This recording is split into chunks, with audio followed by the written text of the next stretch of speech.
Olá, amigos, sejam bem-vindos ao Toque de Classe Futebol num outro nível aqui pela RBC. Como vocês sabem, a nossa única mesa redonda, de fato, do jornalismo esportivo brasileiro hoje em dia, porque mesas redondas, né, não existem mais. O que eles têm são bancadas, né? E no nosso programa nós discutimos assuntos do futebol nacional, internacional, dentro e fora das quatro linhas e também gestão esportiva. E como vocês sabem também, no nosso programa nós trazemos sempre alguém, né, um analista que faz parte da equipe Toque de Classe Futebol no outro nível. E como vocês já perceberam aqui na abertura da tela, nós temos aqui, eu tenho do meu lado esquerdo, lado direito da tela dos senhores, mais uma vez o professor de Educação Física, João Guilherme, mais uma vez. Seja bem-vindo ao Toque de Classe Futebol no outro nível. Diga olá para os nossos colegas. Olá aos amigos que estão nos assistindo, queria agradecer mais uma vez de estar aqui e vamos falar muito de futebol. Perfeito, e hoje, atenção, torcida do Galo, né? No estado de São Paulo em menor número, mas a massa corintiana, nós vamos falar do Corinthians hoje, né? Né, João Guilherme? Certeza, sempre importante falar do Corinthians. Sempre importante falar do Corinthians, né? O Guilherme acabou de apesar que para saber o time do João Guilherme é só entrar no Facebook dele, é muito fácil, né? Hoje o tema do nosso programa são as semifinais da Sul-Americana, que contam com a presença dos dois alvinegros, o alvinegro das Minas Gerais, o glorioso Clube Atlético Mineiro, que era o time do meu avô. Meu avô materno, ele era torcedor do Atlético Mineiro, mas era palmeirense aqui no estado. Ele era mais palmeirense, na verdade ele chamava Palmeiras de Palestra, né? Ele nasceu em 1913, então quando eu conversava com ele, as poucas vezes que eu falei sobre futebol com ele, ele se referia ao Palmeiras como Palestra. Mas não é, o programa não é sobre o Palmeiras, eu sou sobre o Galo Mineiro, e o outro alvinegro é o Esporte Clube Corinthians Paulista, do dia 1º de setembro de 1910, fundado na esquina da Zé Paulino com... Me fugiu o nome. Você for olhar ali no Brás, Zé Paulino com uma outra rua ali no Brás, que eu já fui no Marco Zero de fundação do Corinthians, já fui, viu? Fui muito bem recebido lá, não tinha nenhum corintiano para me receber, mas o João Guilherme já foi no Marco Zero, eu já vi fotos lá. Bom, vamos falar da campanha dos dois. João Guilherme, quem que o Atlético pega na semi? Pega o Colón da Argentina. Pega o Colón da Argentina, que há um tempo atrás já eliminou o São Paulo Futebol Clube. E o Corinthians pega, digamos, desses times emergentes, né, o Independiente del Valle, ou Del Valle, como vocês queiram chamar, para quem puder usar a memória rapidamente, né, em 2016, o Independiente del Valle foi vice-campeão da Libertadores e o campeão foi o Atlético Nacional, que eu não sei se revelou seria a palavra correta, o atacante Borja, mas eu não vou falar sobre isso, né? João Guilherme, vamos lá. Tratando um paralelo, né? Agora eu vou falar um pouquinho, tá? Tratando um paralelo sobre as campanhas do Brasileirão do Corinthians e do Atlético Mineiro. Eu vou falar por mim, tá? Eu acho que o Corinthians, comparando com o Atlético, mesmo tendo um adversário mais gabaritado do ponto de vista técnico, porque o Independiente del Valle é um time tecnicamente melhor que o Colón, né? Eu acho que o Corinthians, mesmo pegando um adversário mais gabaritado e tendo o primeiro jogo em casa, as chances do Corinthians são melhores. Por quê? Porque se pedíssemos, a minha opinião, tá? Como alguém que gosta de futebol, se você vendar os olhos dos jogadores do Corinthians, do goleiro, não, deixa o Cássio, não, ele não venda os olhos dele, não deixa, né? O goleiro é melhor sem estar enxergando. Deixa, né? É verdade. Deixa o goleiro enxergando, mas se você vendar os olhos dos 10 jogadores da linha do Corinthians e apenas ouvirem a voz do Carille dando instrução, já o Guilherme vai falar sobre algumas instruções do Carille. Eu acho que o time do Corinthians conseguiria jogar até que relativamente bem com os olhos vendados. É claro que isso é simbologia, estou metaforando, apenas fazendo um comparativo de como o plantel corintiano já entende desde 2017 a filosofia de jogo do senhor Fábio Carille, que mesmo você concordando ou não, né, Guilherme, é um pouco defensivo, excessivamente defensivo, essa coisa toda, mesmo não deixando a torcida do Corinthians a contento, né? O corintiano não fica satisfeito em ver o time jogar da forma que joga, do ponto de vista estético e também de sofrimento de jogo. Eles pegaram agora virou moda, né? Inclusive esses neologismos, essas novas frases, novas palavras, né? Você vê muita entrevista de alguns jogadores, não, o time sabe sofrer. O seu time não tem que saber sofrer.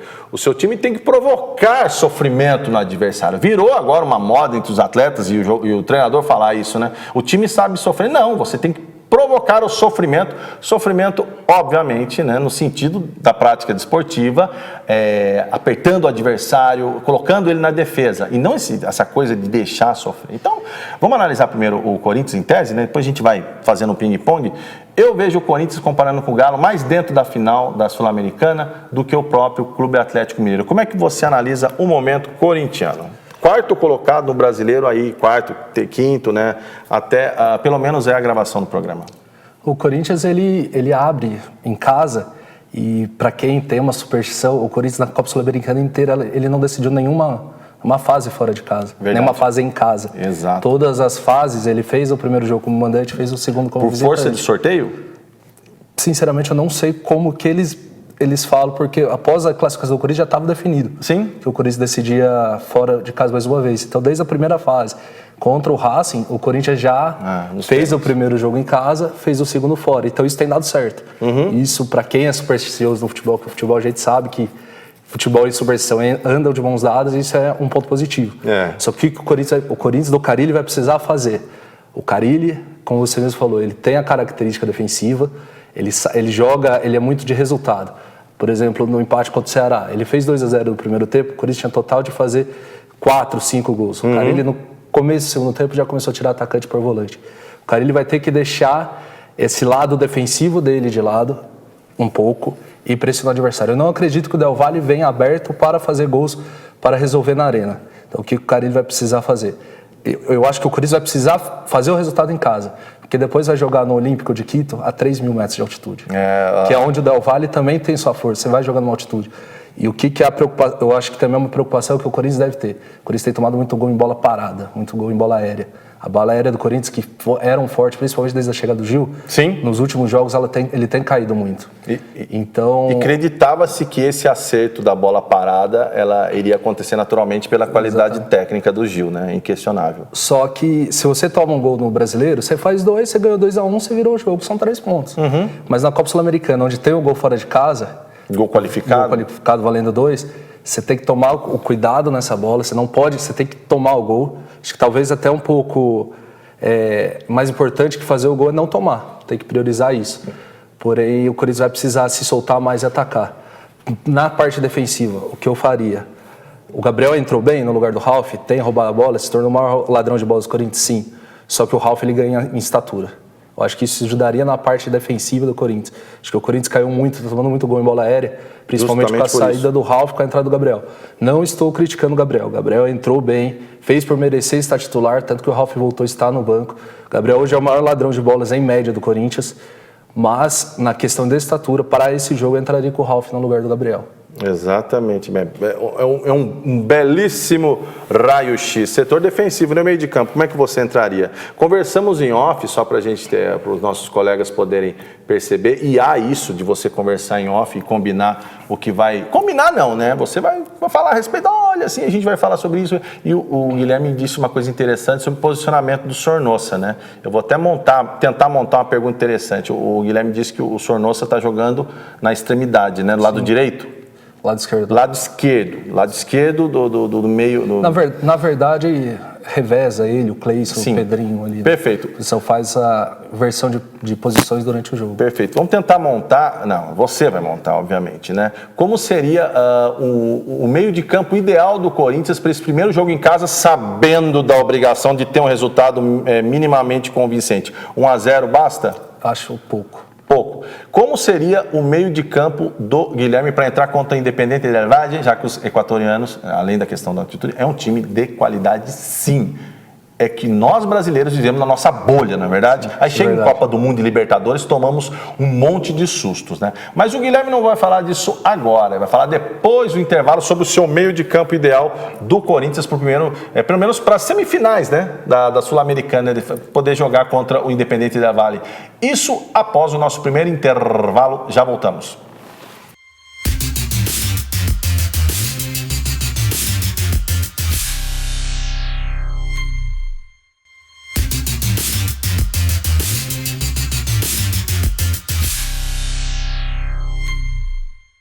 Olá, amigos. Voltamos para o nosso segundo bloco do Toque de Classe Futebol no Outro Nível. O tema do programa de hoje são as semifinais da Sul-Americana. Eu estou aqui com o João Guilherme. Eu tinha perguntado para ele no primeiro bloco qual seria o meio de campo ideal do Corinthians, não só para o primeiro jogo, mas para o segundo jogo também. Mas, sei lá, um meio de campo ideal para o Corinthians saber atacar, municiar o ataque corintiano no primeiro jogo e também um meio de campo inteligente para poder ajudar na marcação e, como é que eu posso dizer, também disparar contra-ataque no jogo fora em Quito, que são 3.000 metros acima do nível do mar. E eu, o tempo atrás, eu fui para aquela região e eu vi que, meu amigo, altitude pega, viu? O negócio complica. Então vamos lá. Guilherme, por gentileza, meio de campo ideal do Corinthians.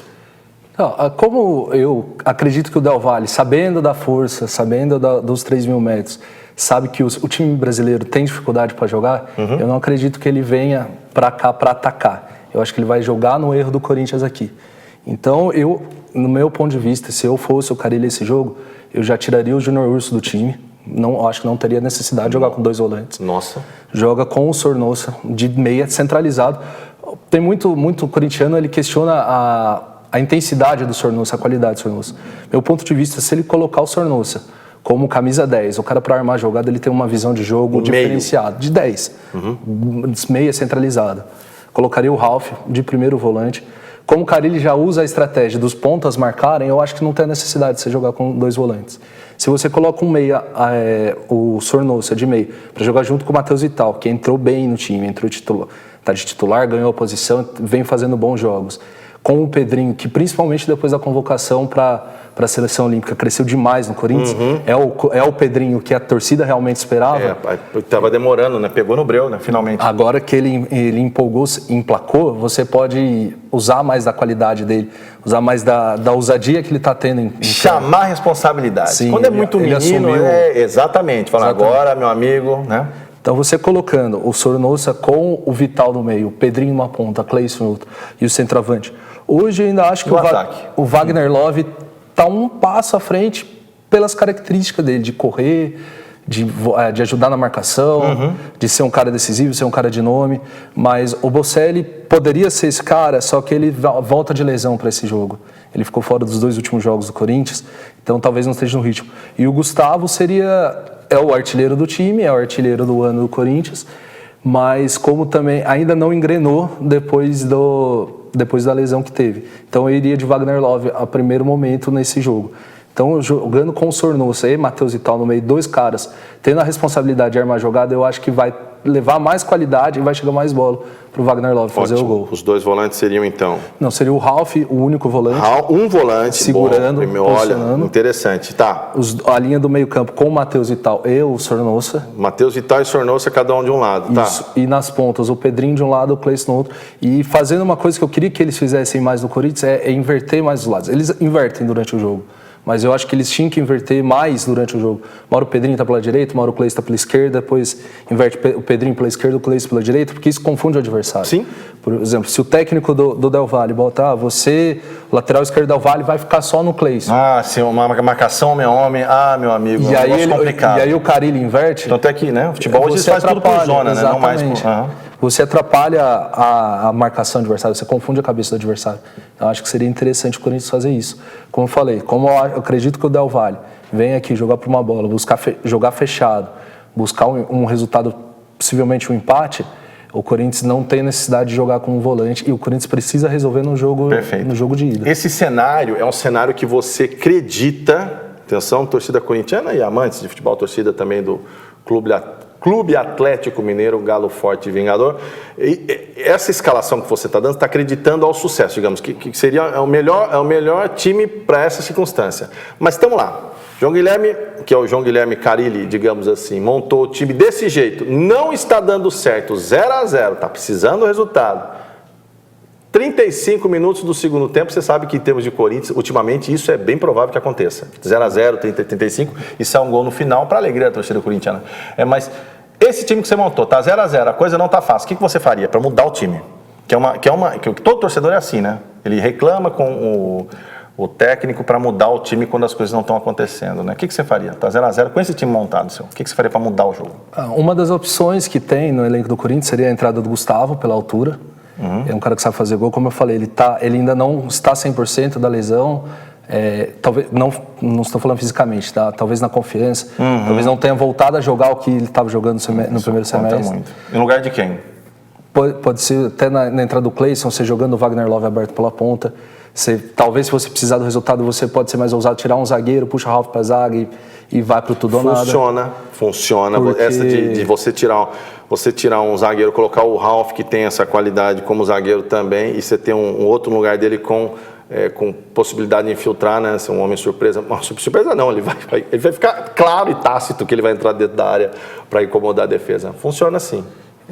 Eu acho que essas seriam as principais mudanças ali. Eu acho que talvez o Bocelli também, por ser um jogador argentino, o cara argentino ele tem uma facilidade de jogar uma competição a nível sul-americano. O idioma ajuda. Sim, você saber se comunicar com o árbitro, você saber com o adversário. E uma coisa que todo argentino tem, né? Ele é milongueiro, né? Cheio de artimanhas, né? Enfim, que faz o futebol argentino ser o mais vitorioso da América do Sul. Se bem que outros fatores fazem também o futebol argentino ser vitorioso na América do Sul, com certeza. Né? Perfeito. Mas você acha que o senhor Fábio Carille faria isso ou não? Você acha que 0-0 para ele ainda teimaria como um bom treinador? Conhecendo o Carille, acompanhando os jogos do Corinthians, eu acho que virar o primeiro... Eu acho que ele não tira os dois volantes. Ele vai manter o Urso, o que ele pode acontecer de pôr o Matheus Jesus no lugar do Urso, que tem uma saída de bola melhor. Mas eu acho que ele só mudaria no esquema se tivesse um 0-0 com 10, 15 do segundo tempo. Aí eu acho que ele faria. 10, 15? E foi o que ele fez contra o... Desculpa, fugiu, que o Corinthians pegou antes do Fluminense, o Montevideo Wanderers. Isso, Wanderers. Quando o Corinthians estava ganhando de 1-0, ele queria mais gol, com 15 minutos ele tirou o Gabriel e botou mais um meia. Tá mesmo certo. Ganhando, porque ele sabe que jogando em casa ele precisa fazer um resultado. Perfeito. Ótimo raio-x da equipe corintiana feito pelo João Guilherme. Vamos agora para o nosso último intervalo. No último bloco, vamos falar do Galo Forte Vingador Clube Atlético Mineiro, que tem outra pedreira agora com nossos hermanitos argentinos. Vamos para o nosso último intervalo, já voltamos.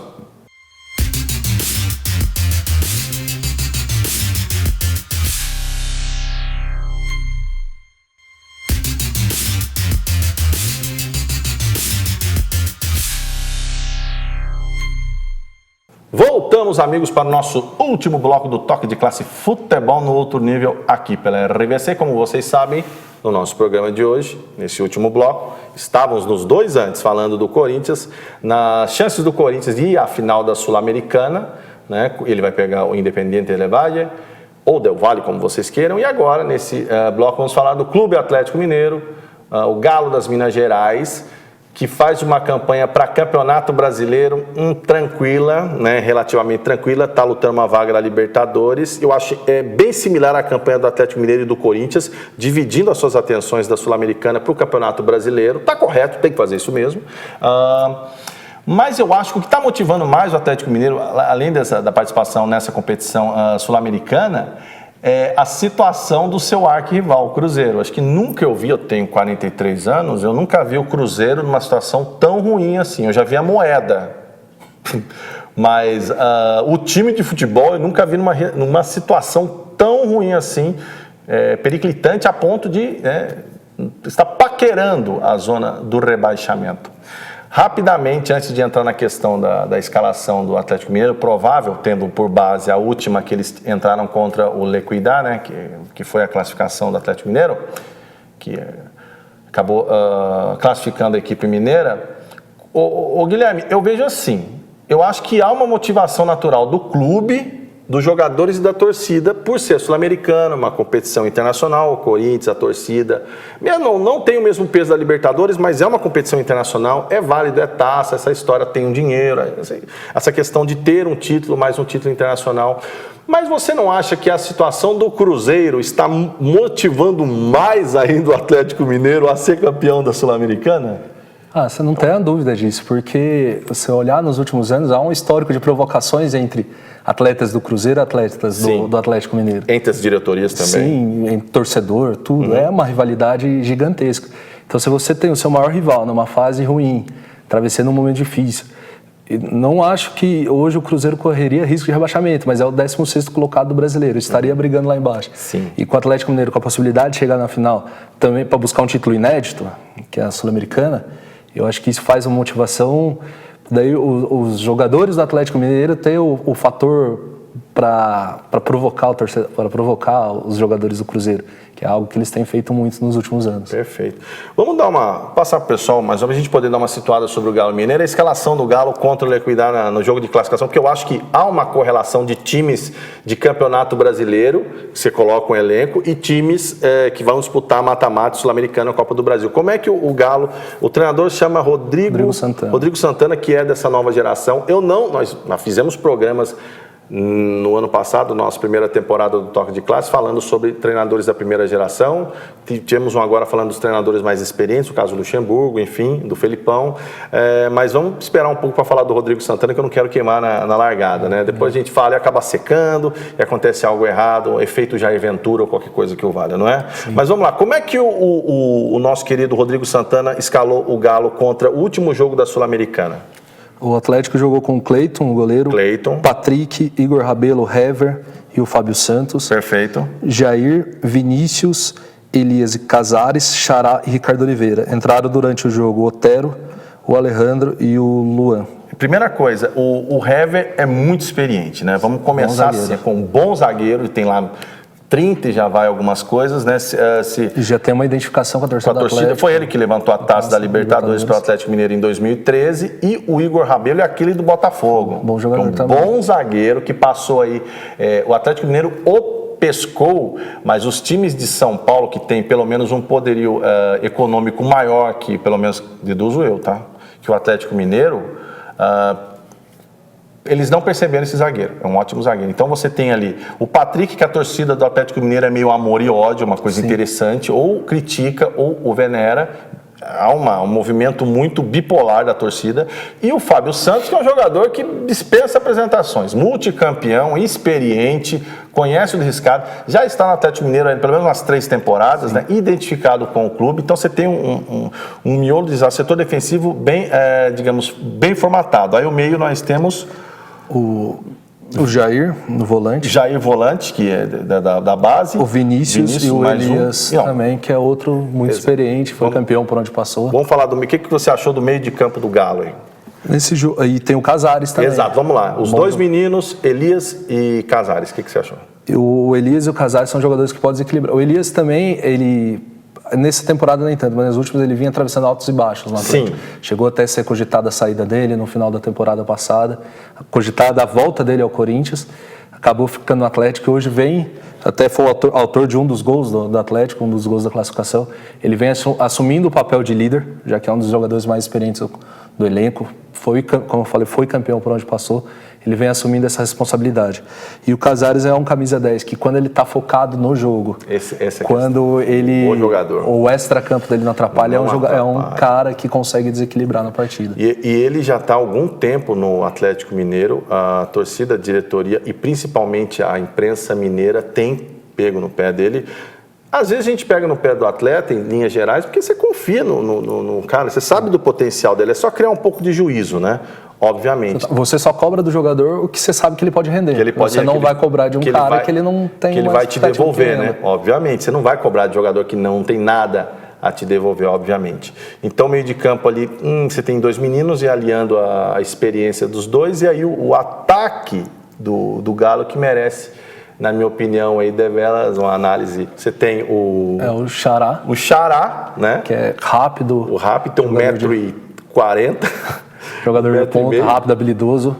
Vai para cima do adversário, não tem medo de atacar. Não tem medo. E o Ricardo Oliveira. E que foi revelado para a torcida brasileira pelo Júnior Barranquilla em jogos contra o Palmeiras, né? E o Ricardo Oliveira, que é outro também que dispensa apresentações, não vem de uma grande fase. Chegou a ficar numa seca de gols no Atlético Mineiro. Sim. Mas é um cara que a gente sabe que se der cruza a bola na área, 3 bolas nele, 2 ele vai fazer o gol. Exatamente. Então são jogadores que podem desequilibrar no ataque do Atlético Mineiro. E ele é o último, digamos, a gente pode falar dos... podemos falar que é o último dos atacantes de área, né? E o Galo ainda tem um menino maluquinho, que por várias vezes ele já foi, né, cogitado a ser contratado pelo Corinthians. Olha, eu até antecipo, viu? O menino maluquinho, pelo perfil dele de jogo, pelo estilo, comportamento, ele casaria muito bem com o Corinthians. É uma opinião minha, tá? Do menino maluquinho. Bom, senhor, o Luan, né? Sim. Estamos encerrando mais um Toque de Classe, mas antes eu tenho que perguntar rapidamente para o Guilherme. Corinthians e Independente Del Valle, quem passa? A última vez fizemos na Libertadores, erramos 100%. A gente está 100% invicto, não acertamos nada. Corinthians e Independente Del Valle, quem passa? Corinthians. Corinthians passa. Atlético Mineiro e Colón. Atlético Mineiro. Teremos uma final brasileira. Então, colegas, eu também acho, tá? Para mim passa Corinthians e Atlético Mineiro. E aí teremos 2 finais ou uma? É uma final só. Em Assunção? Assunção. Em novembro. Em novembro, no Paraguai. Exatamente. Você vai querer conhecer Assunção, Guilherme? É algo a se planejar. Você iria? Com certeza.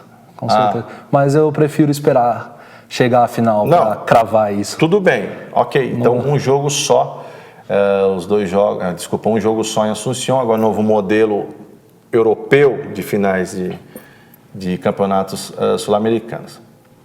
Tanto a Libertadores, em Santiago, que eu até achei achei tanta coisa. E agora também a Sul-Americana em Assunção. Perfeito. Então, teremos uma final brasileira, pelo menos as nossas perspectivas aqui, o que imaginamos, né? Vamos lá. Senhores, mais uma vez, muito obrigado por esse programa. Gostaria de agradecer mais uma vez o João Guilherme. Muito obrigado pela presença, João. Obrigado a vocês pelo convite, espero que tenham gostado do programa e vamos ver se dessa vez a gente acerta os finalistas. Esse é o meu medo, viu? Nós virarmos aqui o Mick Jagger ao contrário. Tinha o polvo, né, que eles fazem. O polvo da Copa do Mundo que acertava o classificado. Ninguém sabe do futuro. O futuro a Deus pertence, vamos deixar isso bem claro. Bom, senhores, gostaria de agradecer a audiência de todos, né? Mais uma vez, agradecer, né? Tenham todos uma ótima semana e fiquem com Deus.